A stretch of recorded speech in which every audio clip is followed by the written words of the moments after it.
Hi there folks, welcome to another clip here on my YouTube channel. Before we get started with today's topic, so that's the Xedra DAX and a little bit of a forecast where we are possibly heading to the upside as well to the downside, a couple of markers. I would simply like to invite you to be a member of this channel. It's quite easy to just have a click on the red button here at the YouTube platform and you'll be a member of it. It's absolutely free, feel free to join. On top of that, very much appreciated if you leave some thumbs up for me, and of course I need to add there won't be anything like an outro today, the chart technical analysis, and that's the end of that. I would simply like to give you some kind of informations about a couple of fundamentals in front of that. So of course the current situation of the DAX analysis, of the typical chart technical analysis, doesn't tell you anything about the fundamentals, about the problems of the German economy, regarding energy, regarding hiccups with supply chains, with all that kind of stuff. And of course it doesn't tell you anything about possible market events like the Eurex quadruple witching day regarding the DAX. So that's the third day, the third Friday of June. Of course it's a little bit more far away right now, but we are getting there step by step. All right, let's have a look at the chart technical picture right now.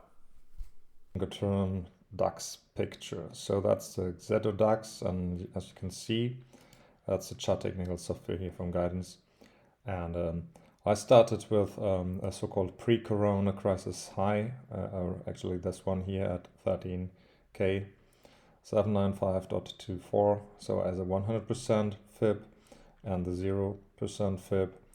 The Corona crashed a low at 8,255.65. So these two levels combined and the usual Fibonacci retracement levels. So as you can see, like 23.6, 38.2, for example, 68, 61.8 and 76.4. A couple of lines, of course, to be added. Just for explanation, the blue line is the exponential moving average 100 and the red one is the exponential moving average 200. So just giving you a little bit of an impression where the market is, something like, for example, extremely oversold, extremely crossing away from the EMAs, like we see this one here, or as we see it here, or especially as we see it around the Corona crash. Okay, the other Fibonacci retracement analysis is starting. The starting point is the record high. The record high from 18 of November, it's 16,290.19 as a 100% fib starting point, and the 0% is a 12,438.85, especially from the that's the low from 07 March 07. Okay, these two levels combined as the other ones, and seeing that in combination sometimes give you a couple of possible targets to the upside and to the downside. So as usually I mark them with that green areas here and green arrows, and as well for the downside with red areas and red arrows. So you can see that for example, starting with the upside, that there is possibly upside to that level of 14,818.98, which is a 61.8 Fibonacci retracement level of that combination from the record high to that low here.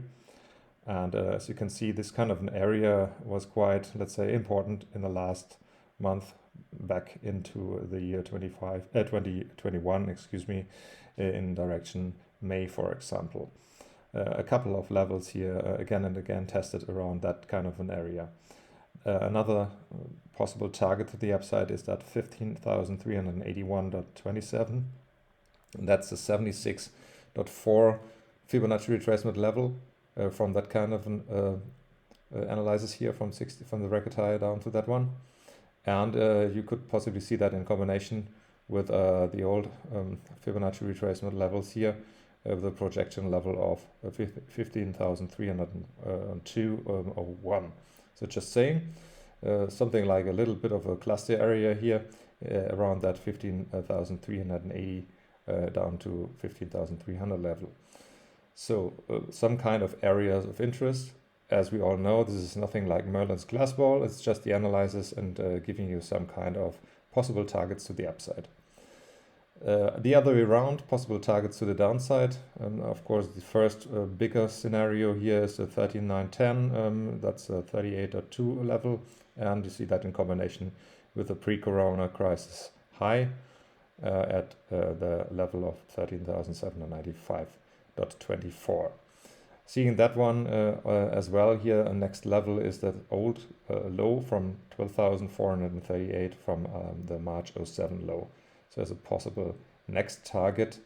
And another one, the area here is a 61.8 level. That's the lowest target here, the 61.8 level of that old Fibonacci retracement analysis from the pre-corona crisis high to that crash low. The 61.8 is at 11,679.12, and you see that in combination with the last retest of that lows here again, and a possible retest to that as well, possibly, as always said. Having a look at the combination with the relative strength index down here, currently we are hovering around that 59.38 level. That's marked here when you just have a look at that one right now. And that little arrow here down here is just an impression, giving you some kind of an information about where that relative strength index could possibly head to in case it simply goes back into that kind of a territory. It's a new invitation to maybe start thinking about going short again. So the most perfect way right now would be something like a move back up into that territory of the 14,818.98. So that's 61.8 level, a retest of that, or something like moving a little bit above that and trying to reshort that one for the next dive back down again. You could possibly see that in combination with retests of that EMA 200 here. The EMA 200 is slightly scratching that 14,818.98 level right now. So at the moment we're speaking, of course, it's weekend, so the market is closed. So it's something like to be seen like a combination analysis from these two levels. And it's likely to be seen something like a preparation for the next weeks to come. As the charts only tell us something about the technical situation, of course. They don't tell us anything about the next weeks to come, especially when it comes to quadruple witching day, which is the third Friday in June. So just watch out and have a look at these markers in the next weeks to come. All right.